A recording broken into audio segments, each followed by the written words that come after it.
जय शिवराय. एक मराठा लाख मराठा. तो लक्ष्मण हाके काय म्हणतोय, काय तर ओबीसी पॅटर्न चालला. मग विचार करा, 138 आमदार मराठ्यांचे होते, आज 204 झाले. मग विचार करा, मराठा फॅक्टर चालला का ओबीसी फॅक्टर चालला. आणि हो, काय तर हाके म्हणतो ते पृथ्वीराज बाबा का पडला. अरे मुळात त्याचं कारण असं आहे, तिथंही मराठा उमेदवार विरुद्ध मराठा उमेदवार होता, ओबीसी नव्हता. आणि हो, राजेश टोपेच्या विरोधातला उमेदवारसुद्धा मराठा आहे, ओबीसी नव्हता. आणि हो, तुझी अक्कल गुडघ्यात आहे का रे. कारण की तू 200च्या वर मतदान घेऊ शकत नाही. अरे आमचे अपक्ष मराठा उमेदवाराला 10-10, 20-20 हजार मतदान पडलं. आणि काय तर हाके म्हणतो की ओबीसी फॅक्टर चालला. ओबीसी फॅक्टर अजिबात चाललेला नाही.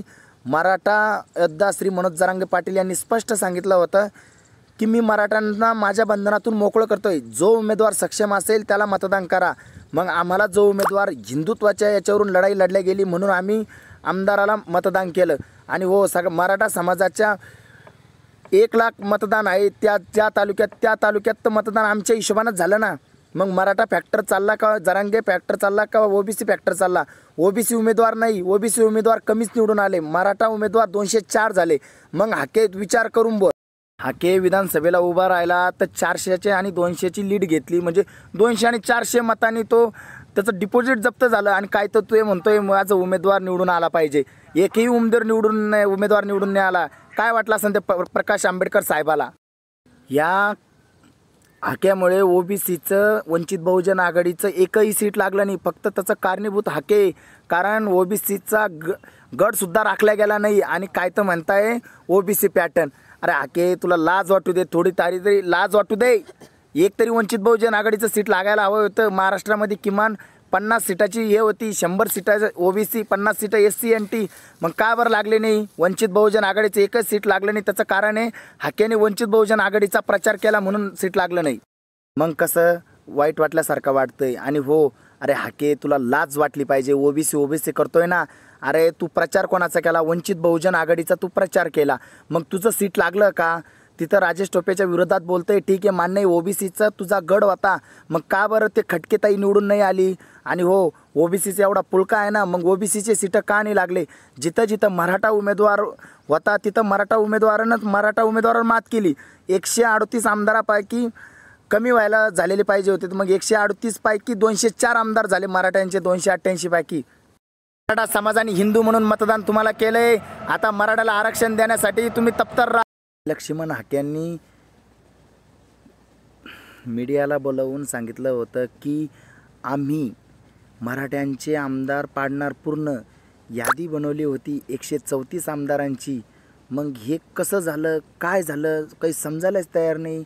आणि हो, ज्या व्यक्तीचा ज्या आमदारकीचा आमदार होणार होते ओबीसीचे, त्यांचा तर प्रचार हा लक्ष्मण हाकेंनी केला होता. मग ते का बरं पडले याचं उत्तर लक्ष्मण हाकेंनी जरूर द्यावा. कारण की प्रकाश आंबेडकर साहेब यांना चे आमदार पूर्ण खाली पाडण्याचं कारण हे फक्त आणि फक्त लक्ष्मण हाकेंनीच केलं. कारण की स्वतः ती 200 मतदान घेऊन आमदारकीचं स्वप्न पाहत होते. त्यांना 200 मतदान भेटले. आणि मग ज्यांनी त्यांचा प्रचार केला त्यांनी 12च वाजवून टाकले. त्यांचं डिपॉझिटसुद्धा जप्त केलं. आणि काय तर म्हणे रोहित पवार पडणार, हे पडणार, ते पडणार. मराठा आमदार पक्षाचे आमदार होते. मराठा इकून मराठा उमेदवार, तिकूनही मराठा उमेदवार. तर मग मराठा उमेदवार इकडला पडला आणि तिकडला निवडून आला. याच्यात काय हे झालं. आज खरंच खूप दुःख होतं आहे. श्री मनोज जरांगे पाटील यांनी सुपडा साफ सांगितला होता, पण कुणाचाही सांगितलं नव्हतं. आणि हो, ज्यांनी लोकांनी प्रचार केला हिंदू समाज धोक्यात. आणि हो, आम्ही मराठा समाजाने आमच्या मराठा आरक्षणाच्या टायमाला हिंदू समाजाने साथ नाही दिली. पण मराठा समाजाने हिंदूच्या संरक्षणासाठी आम्ही ज्या उमेदवाराला मतदान केलं आहे त्या मतदारांनी आणि हो काय फूट पाडण्याचा प्रयत्न झाला आहे. धन्यवाद देतोय. ओबीसीचे आज मुलं स्टेटस ठेवत आहेत, जरांगे फॅक्टर चालला नाही. अरे बावळटांनो, जरांगे फॅक्टर हे 204वर नेऊन ठेवलं आहे. 204 मराठा आमदार निवडून आले. त्यांना काही फरक पडला नाही. कोणी साथ देव न्याय देव. पण हो, 2 उपमुख्यमंत्री किंवा 1 मुख्यमंत्री हा मराठ्याचाच होईल एवढं लक्षात ठेवा. हो, आता म्हणू नका तुतरीचा वास येतोय. कारण की जरांगे पाटील आता काही BJPचा माणूस नाही आहे बरं का. एवढं लक्षात ठेवा. हिंदू म्हणून मतदान केलं आहे आणि श्री मनोज जरांगे पाटील यांनी जसं सांगितलं आहे तसंच आम्ही केलं आहे. कारण की श्री मनोज जरांगे पाटील यांनी जर कधी 5-5, 10-10 उमेदवार जरी दिले असते ना, तरी तुमचा पराभव नक्कीच झाला असता. आणि ओबीसी मराठा हे सोडून आम्ही हिंदू समाजाला मतदान केलं आहे. त्या टायमाला तुम्ही हिंदू म्हणून मतदान मागितली आणि आता काय तर म्हणताय ओबीसी ओबीसी ओबीसी. अरे लक्ष्मण हाके, तुला लाज वाटू दे रे. अरे तू धनगर समाजासाठी काहीतरी कर. तुम्हाला एस टीमध्ये जायचं आहे तर आदिवासी समाज तुम्हाला येऊ देत नाही, पण जरांगे पाटलांना असं कधीही बोलून नाही दाखवलं. आणि काय तुझी अवकात, तू 200 मतदान घेऊ शकत नाही आणि बोलतोय जरांगे पाटलावरती. आणि आम्ही काल बी जरांगे पाटलासोबत होतो आणि आज बी जरांगे पाटलासोबतच राहणार. लक्ष्मण हाके, का बरं 288 आमदार उभे केले होते वंचित बहुजन आघाडीने? का बरं प्रकाश आंबेडकर साहेबाला तू धोका दिला? का त्यांचे आमदार निवडून आणले नाही तू?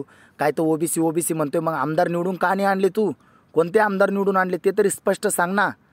काय तर म्हणे विलास बाप्पू भुमरे किंवा आपले संदीपम भुमरेचा मुलगा का बरं नाही पडला? संजय शिरसाट का नाही पडला? अरे जरांगे फॅक्टर ओबीसी फॅक्टर काही नसून हिंदू समाजावरती वोटिंग झाली.